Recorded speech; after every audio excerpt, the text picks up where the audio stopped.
Our next question is from Ann Baldelli for Christine Conley. Ms. Conley, do you support the proposed school referendum in Groton?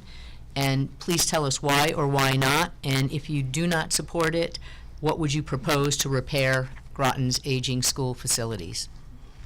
Groton does have some older schools. While we have great teachers, we do have some leaky roofs. We have some properties that folks with physical disabilities cannot make their way around. That being said, Scott was unable to get the funding that we needed to make this school plan affordable. The current price lays too heavy of a burden on property taxes.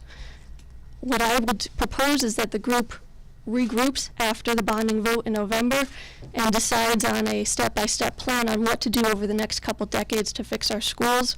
Groton has faced a problem of putting very large costing projects up that the voters do not approve.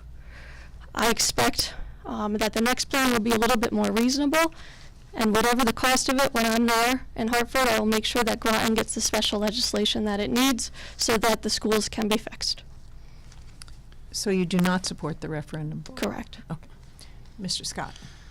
Well, I do support the referendum. I was chairman of the Phase 2 School Design Committee, Part 1, I guess you could call it, 5 or so years ago. And what's interesting is that the work that we did in studying the problems with the Groton schools practically was duplicated by the current committee. The problems are the same, the issues are the same, the price tag has gone up quite significantly, and with any school project, time is your enemy. So, you know, we're looking at a $180 million roughly project. I predict if this fails and we have another study, it'll be a similar design once again, and it could be $20 or more million, even more expensive 5 years from now.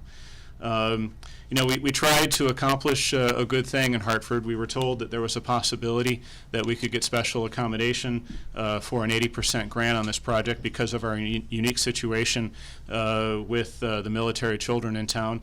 And unfortunately, due to budget considerations and the fact that our state's credit card is pretty much maxed out, the decision was made by Melody Curry at the Department of Administrative Services not to let the project go forward in that route.